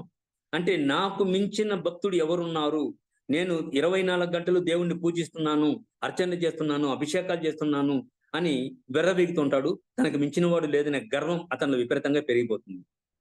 ఒకరోజు అతను ఆలయంలో ఉంటాడు, కొండపైన ఆలయంలో ఉంటాడు. ఆలయంలో ఉండినప్పుడు బయట ఒక సౌండ్ వస్తుంది, గట్టిగా ఒక సౌండ్ వస్తుంది, ఏదో ఒక పాత్ర పడినట్లు సౌండ్ వస్తుంది. ఏమిటా సౌండ్ అని చెప్పి పరిగెత్తా బయట వచ్చి చూస్తాడు. బయట వచ్చేస్తే పైనుంచి ఒక బంగారు పళ్ళెం తల అని మెరిసిపోతుంది. ఆ బంగారు పళ్ళెం పైనుంచి కింద పడింది, అక్కడ గుడి ముందర పడింది. దానిపైన లెటర్స్ కనబడుతున్నాయి, భక్తుని కోసం, నిజమైన భక్తుని కోసం అని చెప్పి లెటర్స్ కనిపిస్తున్నాయి. అతను ఏమనుకుంటాడు, చూసిన వెంటనే ఆ బంగారు పళ్ళెం తలతలని మెరిసిపోతుంది, నిజమైన భక్తుని కోసం అన్నప్పుడు నిజమైన భక్తుడు నాకంటే మించిన వాళ్ళు ఇంకెవరున్నారు, ఇది తప్పనిసరిగా నేనే నిజమైన భక్తుడు, ఈ బంగారు పళ్ళెం నాకు సంబంధించింది అని చెప్పి దాన్ని తీసుకోవడానికి తన దగ్గరికి వెళ్తాడు. దగ్గరికి వెళ్ళి ఆ పళ్ళెంను చేయి పెడతాడు. ఎప్పుడైతే తన చెయ్యి ఆ పళ్ళెం పైన పడుతుందో వెంటనే ఆ బంగారు పళ్ళెం మట్టి పళ్ళెంగా మారిపోతుంది. చేయి తీస్తే మళ్ళీ బంగారు పళ్ళెం అవుతుంది, చేయి పెడితే మట్టి పళ్ళెంగా మారిపోతుంది. ఇదేమిరా ఇది అని చెప్పి దూరంగా వచ్చేస్తాడు. అక్కడికి వచ్చిన ఒక్కొక్క భక్తుడు అదే విధంగా చెక్ చేస్తూ ఉంటారు. ప్రతి ఒక్కరు చేయి పెడుతుంటారు, అది మట్టి పళ్ళెంగా మారిపోతుంది, చేయి తీసేస్తారు. అలా ప్రతి ఒక్కరు అక్కడికి వచ్చిన వాళ్ళందరూ చెక్ చేస్తుంటారు. ఈ నోట ఆ నోట విని ఆ ఊర్లో వాళ్ళందరూ కూడా వచ్చి అలాగే చెక్ చేస్తుంటారు. ఎవరు చేపెట్టినా అది మట్టి పళ్ళంగా మారిపోతుంటుంది. ఆఖరికి మహారాజుకు తెలుస్తుంది ఈ విషయం. తెలిసి మహారాజు ఏమనుకుంటాడు, నాకు మించిన భక్తుడు ఎవరున్నారు అని చెప్పి టెస్ట్ చేసుకోవడానికి మహారాజు అక్కడికి వస్తాడు. మహారాజు దానిపైన చేపెడతాడు. చేపెడితే అది మట్టి పళ్ళంగా కాకుండా నల్లగా మారిపోతుంది. తను సిగ్గుచేడుతో తలదించుకుని వెళ్ళిపోతుంటాడు. ఈ విధంగా ప్రతి ఒక్కరూ ఎంతమంది చెక్ చేసినా అది మట్టి పళ్ళంగానే మారిపోతూనే ఉంటుంది. ఒక ముసలాయన ఆ గుడి మెట్లెక్కి ప్రతిరోజు పూజ చేసుకోవడానికి వస్తుంటాడు ఆలయానికి. అలా ముసలాయన పళ్ళెంలో అరటి పండ్లు, చేతిలో గిన్నెలు నీళ్లు తీసుకుని పైకి వస్తూ ఉంటాడు. అలా మెట్లెక్కి వస్తూ ఉంటే కుంటి వాళ్ళు, బిచ్చగాళ్ళు ఎంతో మంది ఆపక్క ఎండలో కూర్చుని అవస్థ పడుతుంటే భగవంతుని తలుచుకుంటాడు. భగవంతుడా, వీళ్ళు ఏ కర్మ చేశారో, ఏం పాపాలు చేశారో, ఎంత అవస్థ పడుతున్నారు, వాళ్ళ కర్మలు తొలగించి వాళ్ళని సుఖంగా చూడు తండ్రి అని వాళ్ళ బాధను తన బాధగా అనుకుని ప్రార్థిస్తాడు. ఆ తర్వాత అలాగే వస్తూ ఉంటాడు.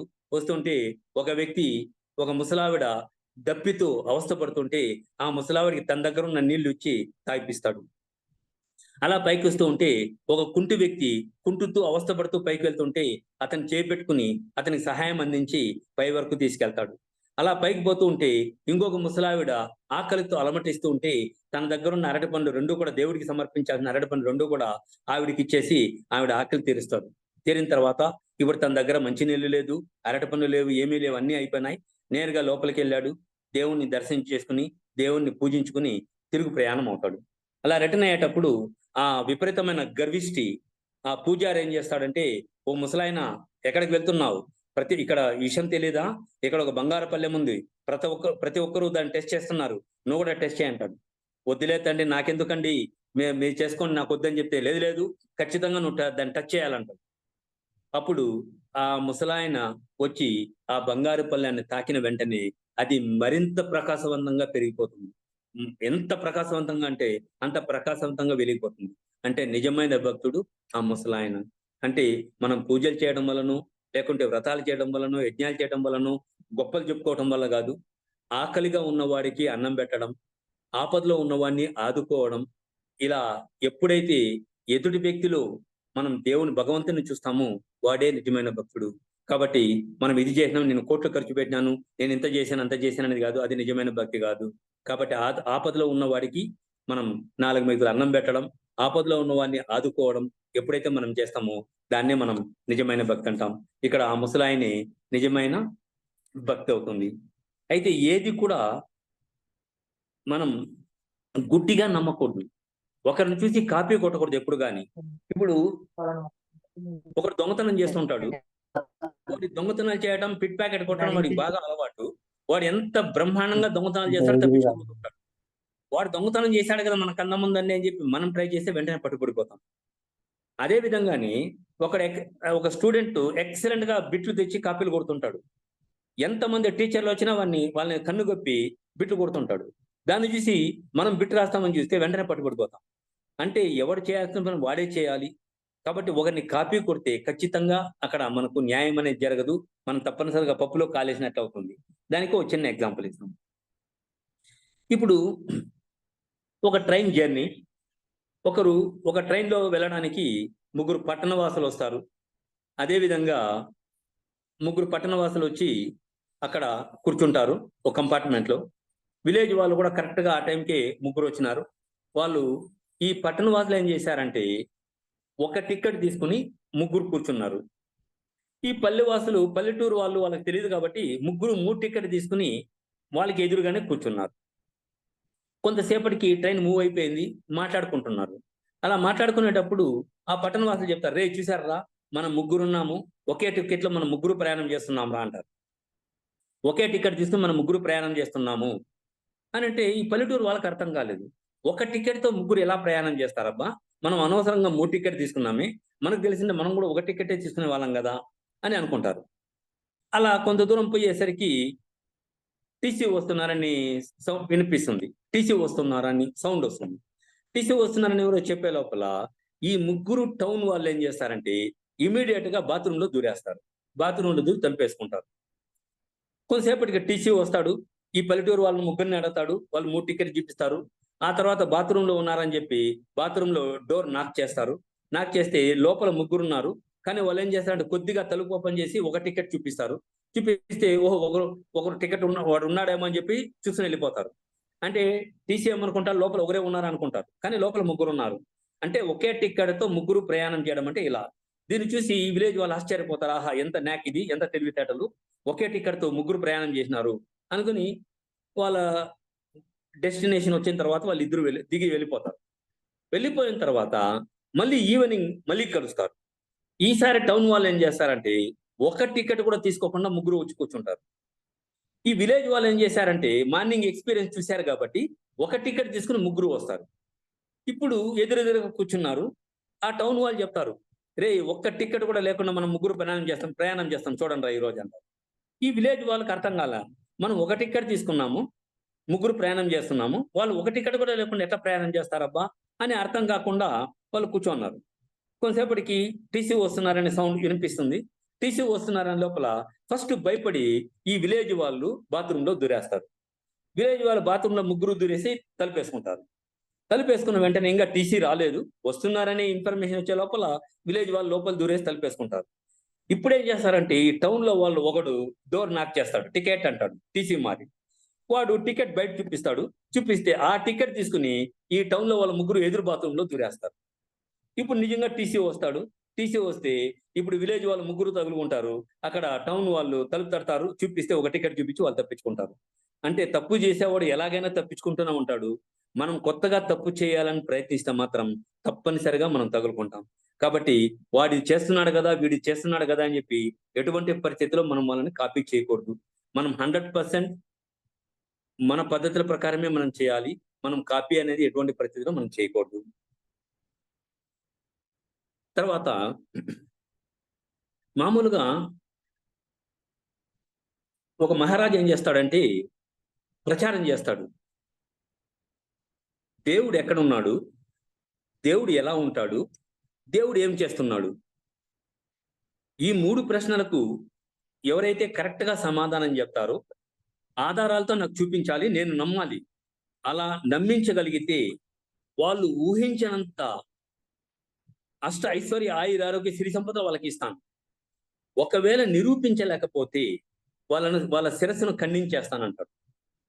అంటే ప్రతి ఒక్కరికి ఏదో ఒకటి ఐడియా ఉంటుంది, చెప్పాలనుకుంటారు. కానీ అది ఆ రాజు నమ్మకపోతే, రాజు కన్విన్స్ కాకపోతే మన శిరస్సు వెళ్ళిపోతుంది, చంపేస్తారు అని చెప్పి ఎంతకు ఎవ్వరూ రారు. ఊరంతా దండోరా వేస్తారు, ఎంత దండోరా వేసినా ఎవ్వరు ఒక్కరు కూడా రారు. ఆఖర్లు కొంతకాలానికి తర్వాత ఒక అతను వస్తాడు. ఒక అతను రాజు దగ్గరకు వచ్చి నేను సమాధానం చెప్తానండి అంటాడు.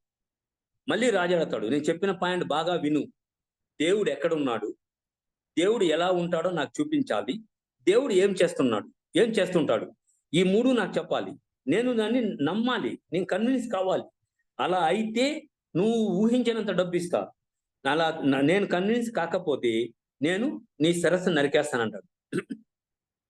అందులోకి అతను ఒప్పుకుంటాడు, ఓకే అంటాడు. ఓకే అన్న తర్వాత సరే అంతా రాజమందిరంలో కూర్చుంటారు, పెద్ద హాల్లో కూర్చుంటారు, అందరూ ఆసక్తిగా వస్తారు. అప్పుడు ఇతను వస్తాడు. ఇతను వచ్చి రాజుగారు నేను అడిగిన కొన్ని పదార్థాలు నాకు తెప్పించండి అంటాడు. ఏం కావాలంటాడు. ఒక దీపం తెప్పించండి, పాలు, పెరుగు, వెన్న, నెయ్యి ఇవన్నీ నాకు తెప్పించండి అంటాడు.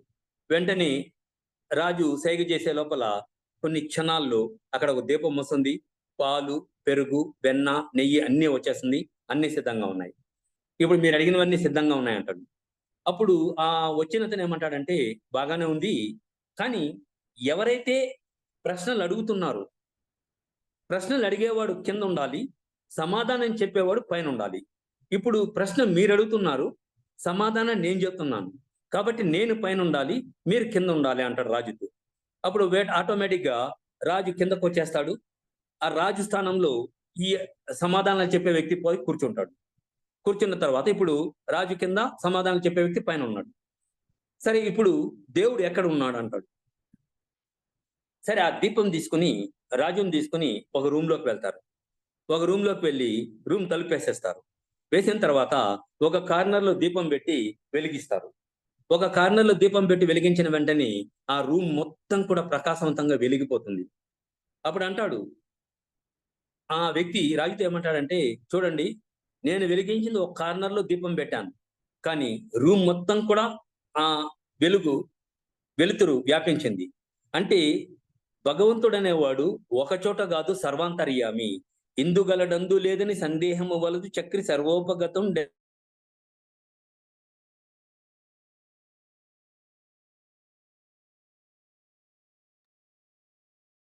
సార్ వాయిస్ రావట్లేదు సార్.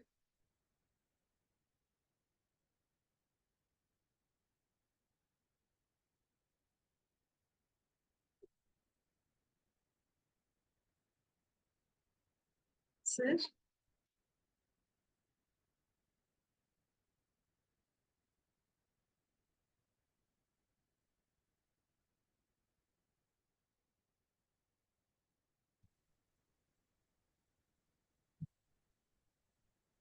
హలో సార్ సార్ ఇప్పటిదాకా వాయిస్ రాలేదు సార్.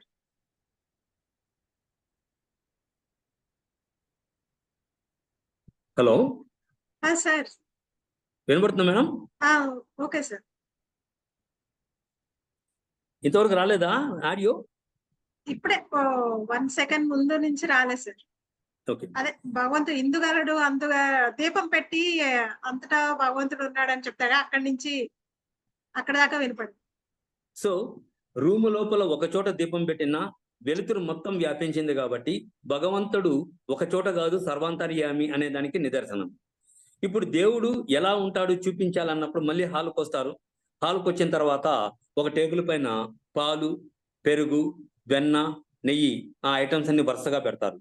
వరుసగా పెట్టిన తర్వాత ఇప్పుడు సమాధానం చెప్పే వ్యక్తి రాజుని పిలిచి అడతాడు, మహారాజా ఇప్పుడు ఇక్కడ ఇది పాలు ఉంది, పక్కన పెరుగుంది, ఇక్కడ వెన్న ఉంది, ఇక్కడ నెయ్యి ఉంది. ఇప్పుడు ఈ నెయ్యి ఎక్కడి నుంచి వచ్చింది అంటాడు. ఈ నెయ్యి పాలల్లో నుంచి వచ్చింది అంటాడు. అంటే ఫస్ట్ పాలలో మనం అంతా చేమర్ వేసామంటే అది పెరుగు అవుతుంది. ఆ పెరుగును చిలికితే వెన్న వస్తుంది, వెన్నను కాంచితే నెయ్యి వస్తుంది. ఇదే నా ప్రాసెస్ అంటాడు. అవును. సో పాల నుంచి పెరుగు, పెరుగు నుంచి వెన్న, వెన్న నుంచి నెయ్యి, ఇది కరెక్ట్ అని అంటాడు. అవును కరెక్ట్ అంటాడు. ఇప్పుడు నెయ్యి ఎక్కడి నుంచి వచ్చింది? పాల్లో నుంచి. పాల్లో నెయ్యిని చూపించు అంటాడు. పాల్లో నుంచి నెయ్యి వచ్చింది కరెక్టే, అయితే పాల్లో నెయ్యి చూపించాను, అది ఎట్లా కుదురుతుంది? దానికి ఒక ప్రాసెస్ ఉంది కదా అంటాడు.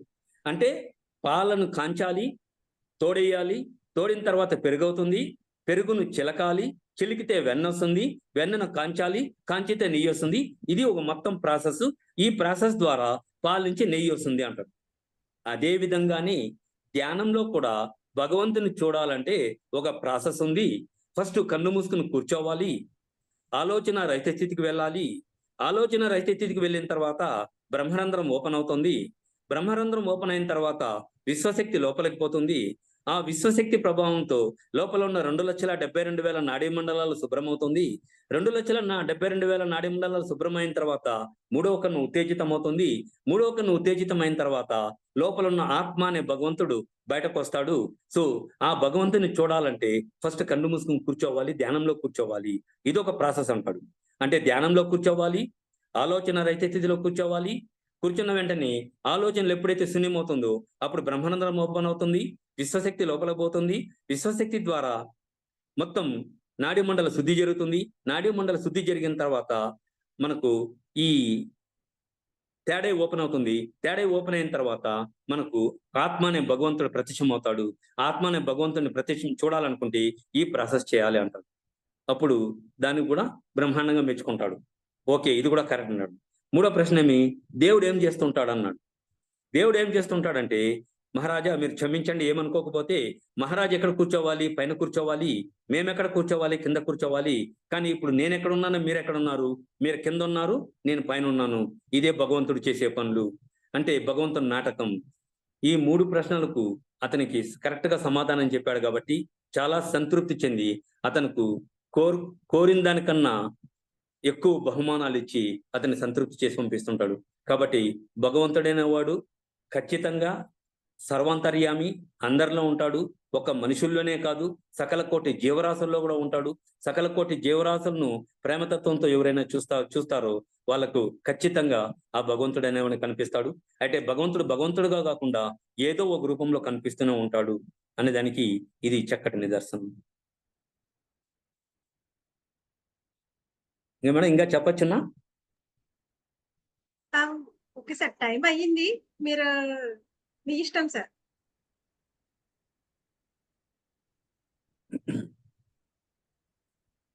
చెప్పండి సార్. దేవుడు భగవంతుడు అనే కాన్సెప్ట్ ఒకటి చెప్పుకుంటాం. మామూలుగా దేవుడు భగవంతుడు ఇద్దరు ఒకటే అని కొంతమంది, కాదని కొంతమంది అనుకుంటుంటారు. ఇప్పుడు దేవుడు వేరు, భగవంతుడు వేరు, ఇద్దరు ఒకటి మాత్రం కాదు. మనం అర్థమయ్యే భాషలో చెప్పుకోవాలనుకుంటే ముఖ్యమంత్రి వేరు, మంత్రులు వేరు అనేది ఎంత వాస్తవమో అదేవిధంగా భగవంతుడు వేరు, దేవుడు అనేది కూడా అంతే వాస్తవం.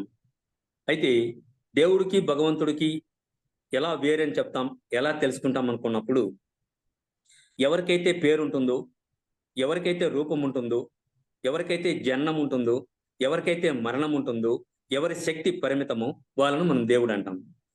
పేరుండాలి, రూపం ఉండాలి, జననం ఉండాలి, మరణం ఉండాలి, శక్తి పరిమితం. ఇది ఉన్నవాళ్ళు దేవుడు, ఇది లేని వాళ్ళు భగవంతుడు అంటాం. ఇప్పుడు ఫర్ ఎగ్జాంపుల్ మన శరీరంలోనే మీకు దేవుణ్ణి భగవంతుని ఇద్దరిని చూపిస్తాను. ఇప్పుడు నా శరీరంలో ఎన్నో అవయవాలు మీ కంటికి కనిపిస్తున్నాయి. బాహ్యంగా కనిపించే అవయవాలు కొన్ని అయితే, అంతర్గతంగా కొన్ని అవయవాలు ఉన్నాయి. కంటికి కనిపించకపోయినా అన్ని అవయవాలే. అయితే ఇప్పుడు నేను చెప్పిన 5 సిద్ధాంతాలు పేరు, రూపం, జననం, మరణం, శక్తి, పరిమితం. ఇప్పుడు నా శరీరంలో ఉన్న అవయవాల్లో ఒక అవయవం తీసుకున్నా. ఫర్ ఎగ్జాంపుల్ కన్ను.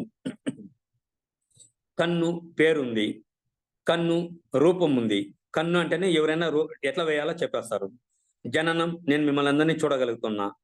మరణం, ఈ కంటికి ఏదైనా ప్రమాదం జరిగితే నా కళ్ళు కనిపించవు, ప్రమాదం.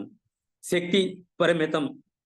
పరిమితం అంటే మీ పుట్టినప్పటి నుంచి చనిపోయేంత వరకు మన దృష్టిలో ఎటువంటి లోపం కానీ లేకుండా ఉంటే అది అపరిమితం. కానీ వయసు పెరిగే కొద్దీ మన చూపు తగ్గిపోతుంది, అప్పుడే మనం అద్దాలు వాడుతున్నాం. ఎప్పుడైతే మన చూపు తగ్గిపోతుందో అప్పుడు మన శక్తి పరిమితం. ఇప్పుడు నేను చెప్పిన 5 పాయింట్లు ఉంది కాబట్టి ఇప్పుడు ఈ కన్ను అనేది దేవుడు. ఈ కన్నే కాదు, నా శరీరంలో ఉన్న ప్రతి ఒక్క అవయవం కూడా దేవుళ్ళే. ఈ 5 పాయింట్లు ఎక్కడున్నా వాళ్ళందరూ కూడా దేవుళ్ళే.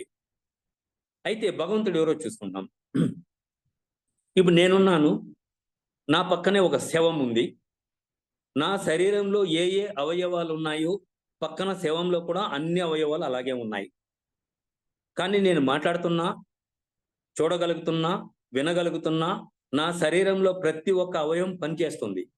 కానీ నా పక్కనున్న శవంలో చలనం లేదు, మాట్లాడదు, చూడదు, వినదు. అసలు శరీరంలో చలనం అనేది జరగదు. మరి నా శరీరంలో ఉన్న అవయవాలన్నీ ఆ శవంలో కూడా ఉన్నప్పుడు నా శరీరంలో అవయవాలన్నీ పనిచేస్తున్నాయి, ఈ శవం ఎందుకు పనిచేయటం లేదు అంటే నా శరీరంలో ఉన్నది శవంలో లేనిది ఒకటి ఉంది. దాన్నే మనం ఏమంటాం? ప్రాణం అంటాం, జీవుడు అంటాం. ప్రాణం, జీవుడు. ఇప్పుడు ప్రాణం ఉంటేనే శరీరంలో ఉన్న అవయవాలన్నీ పనిచేస్తున్నాయి. ప్రాణం అనేది ఒక్కటి లేకపోతే శరీరంలో ఉన్న అవయవాలు ఏది పనిచేయలేదు. ఆ ప్రాణము జీవుడికే మరొక పేరు ఉంది, ఆత్మ.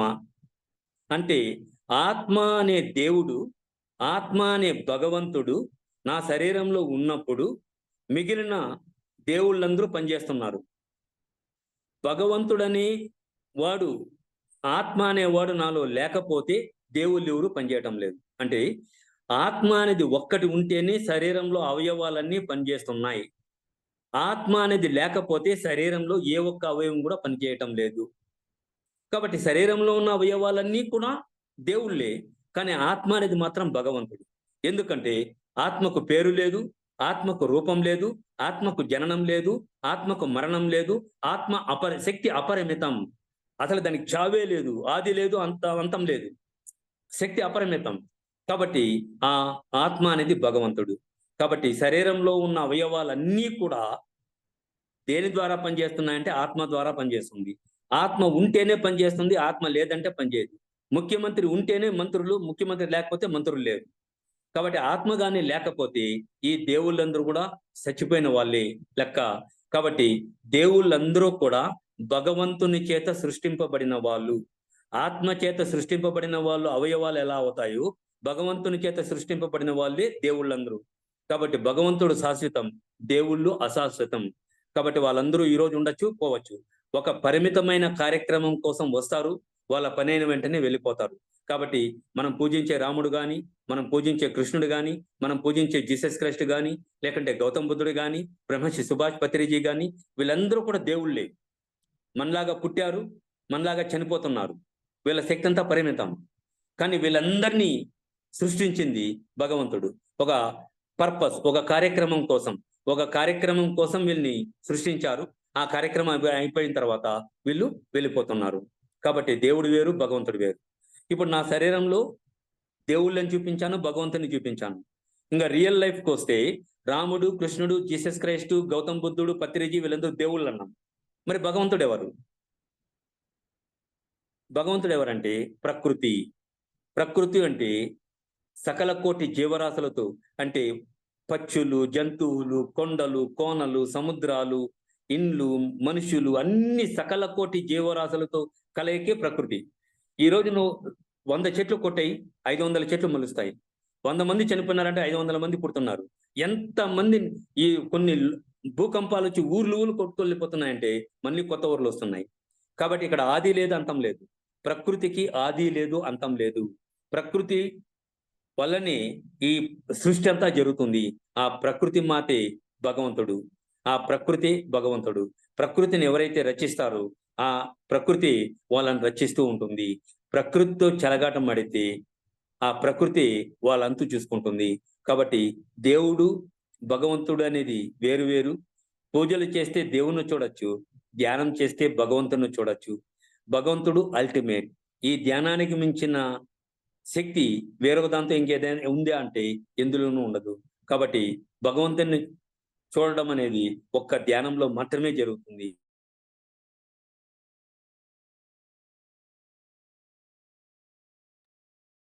సార్ వాయిస్ బ్రేక్ అయింది సార్ మళ్ళీ.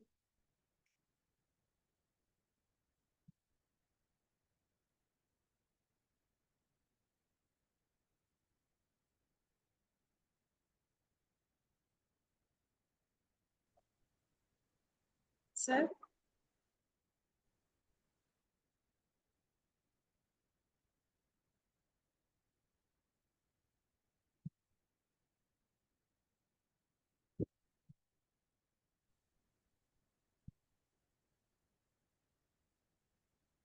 సార్ మేడం సార్ మళ్ళీ వాయిస్ బ్రేక్ అయింది సార్. ఇలా స్టాప్ చేశాను madam. Okay okay okay sir.